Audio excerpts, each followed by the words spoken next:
नमस्कार, मैं हूं अमित सिंह। बिहार चुनाव पर हमारी स्पेशल कवरेज किस्सा खुर्से में आप सभी का स्वागत है। आज बिहार इलेक्शन को लेकर एक ऐसी बात मैं आपको बताने वाला हूं जिसे बहुत कम लोग जानते हैं।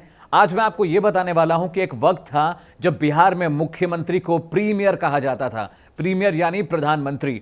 बिहार में पहला चुनाव 1946 में हुआ था और कृष्ण सिंह नाम के शख्स थे, व्यक्ति थे जिन्हें पहला मुख्यमंत्री नियुक्त किया गया। और उस वक्त बिहार में प्रीमियर यानी प्रधानमंत्री हुआ करते थे। अब देश में प्रधानमंत्री है, लेकिन 1946 में जब बिहार में पहले विधानसभा चुनाव हुए तो उस वक्त पहले जो प्रीमियर चुने गए उनका नाम था कृष्ण सिंह, जिन्हें अपने शालीन व्यवहार, सामाजिक कार्यों के चलते उनको बिहार केसरी की उपाधि से नवाजा गया।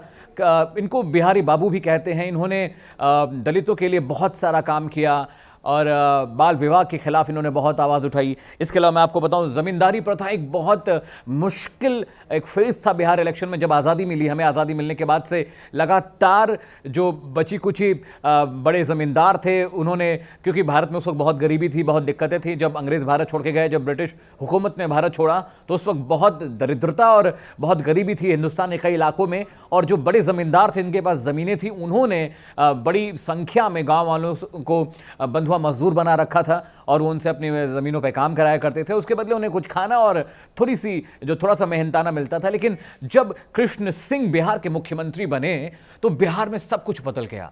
जमींदारी प्रथा पे रोक लग गई, बाल विवाह पे रोक लग गई। मतलब हालत ये थी कि कृष्ण सिंह ने दलितों के लिए सरकार की लाठियां भी खाई हैं। और वही एक फेज था, वही एक वक्त था जब बिहार में परिवर्तन होना शुरू हुआ। क्योंकि जिस वक्त कृष्ण सिंह, जिन्हें बिहार केसरी भी कहते, जब ये मुख्यमंत्री बने, उस वक्त देश के प्रधानमंत्री जवाहरलाल नेहरू थे और राजेंद्र प्रसाद भी बिहार से थे, तो उनका राजनीतिक कद भी बहुत बड़ा था। और इसी वजह से हर कोई ये जानता था, समझता था, हर किसी को ये लगता था कि अगर बिहार में विधानसभा चुनाव होते हैं तो जो कृष्ण सिंह हैं वो प्रबल दावेदार हैं और जीत कर आएंगे। और एक बहुत हैरान करने वाली बात बताऊं कि आपने ये सुना होगा कि जब भी कोई चुनाव होता है, प्रत्याशी अपने इलाके में जाता है, वोट मांगता है। लेकिन कृष्ण सिंह एक पहले से प्रत्याशी थे जो कभी भी अपने लिए वोट मांगने नहीं जाते थे। उसके बाद भी जनता ने उनको बहुत ज़्यादा वोट देकर जिताया, भारी मतों से जिताया। और ये बहुत हैरान करने वाली बात भी थी। और जिस वक्त भारत को आज़ादी मिली थी उसके बाद जो हालात थे हिंदुस्तान में, वो करीब करीब सभी राज्यों में एक जैसे ही थे। और अगर अभी बिहार की मौजूदा हालत देखें तो बिहार हिंदुस्तान का सबसे गरीब राज्य है। और उस वक्त हालांकि जब पहले मुख्यमंत्री मिला बिहार को तो बिहार में बहुत सारी चीज़ें बदली। मसलन मैंने आपको बताया, ज़मींदारी प्रथा, दलितों के लिए बहुत सारे काम किए गए। इसके अलावा जब कृष्ण सिंह जब मुख्यमंत्री बनकर आए तो बिहार में बहुत सारी चीज़ों की दिक्कत, यानी पढ़ाई की दिक्कत थी। वहाँ पे राशन डिस्ट्रीब्यूशन बहुत ही बेहद ख़राब था।